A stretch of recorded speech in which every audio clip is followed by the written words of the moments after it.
जय माता दी। आइए जानते हैं साल 2021 में कजरी तीज कब है, कब से लेकर कब तक तृतीया तिथि रहने वाली है। इसके साथ ही पूजा का शुभ मुहूर्त क्या रहने वाला है और मैं आपको बताऊंगी इस व्रत से जुड़े हुए कुछ विशेष नियम और पूजा विधि के बारे में।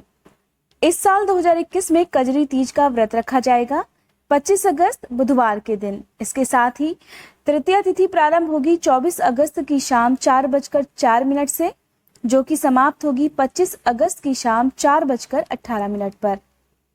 हिंदू धर्म में जिस तरह से हरियाली तीज और हरतालिका तीज का पर्व महिलाओं में सबसे ज्यादा प्रसिद्ध है, ठीक उसी तरह कजरी तीज भी महिलाओं के लिए बहुत खास मानी जाती है।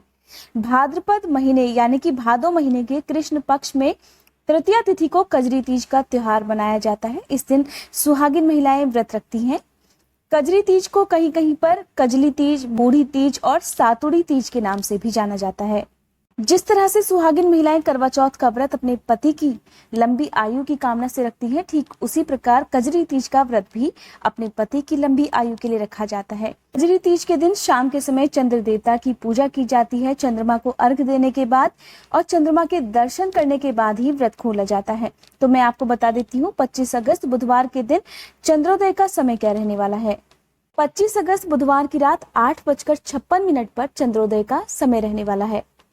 कजरी तीज के दिन सुहागिन महिलाएं निर्जल उपवास कर पति की लंबी आयु की कामना करती हैं। तीज के दिन नीमड़ी माता की पूजा की जाती है और इस दिन सुबह स्नान करने के बाद पूजा के लिए मिट्टी और गोबर से दीवार के किनारे तालाब जैसी आकृति बनाई जाती है और फिर उस पर घी और गुड़ से पाल बांधा जाता है। इसके बाद तालाब जैसी आकृति पर कच्चा दूध और जल डालकर दिया जलाया जाता है।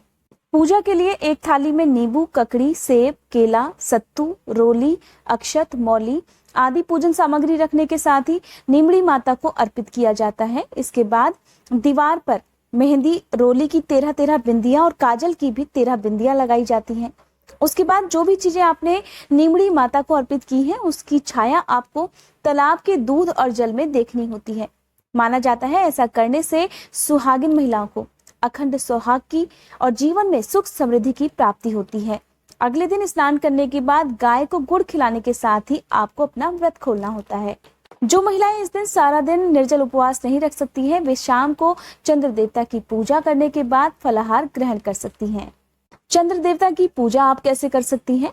शास्त्रों के अनुसार कजरी तीज के दिन चांद निकलने पर पूजन करने के बाद चंद्रमा को अर्घ्य दिया जाता है। अर्घ्य देने से पहले चंद्र देवता को रोली, मौली, अक्षत अर्पित की जाती है। इसके बाद गेहूं के दानों को हाथ में लेकर आप 7 दाने गेहूं के अपने हाथ में ले सकते हैं और फिर चंद्र देवता को अर्घ्य दीजिए। चंद्र देवता को अर्घ्य देते समय आप एक लोटे में जल भरकर उसमें थोड़ा कच्चा दूध मिला लीजिए और उसमें थोड़ी से मिश्री के दाने डालकर आप चंद्र देवता को अर्घ्य दीजिए। इसके बाद अपनी ही जगह पर खड़े होकर आपको कम से कम 3 बार परिक्रमा करनी होती है। इसके साथ ही चंद्र देवता से आप अपने सुहाग की रक्षा करने के लिए भी प्रार्थना करें।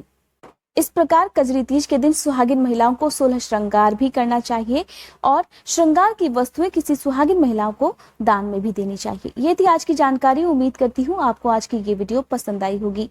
अगर ये वीडियो आपको अच्छी लगी हो तो मेरे चैनल को सब्सक्राइब करने के साथ साथ कमेंट बॉक्स में जय कजरी माता जरूर लिखिएगा।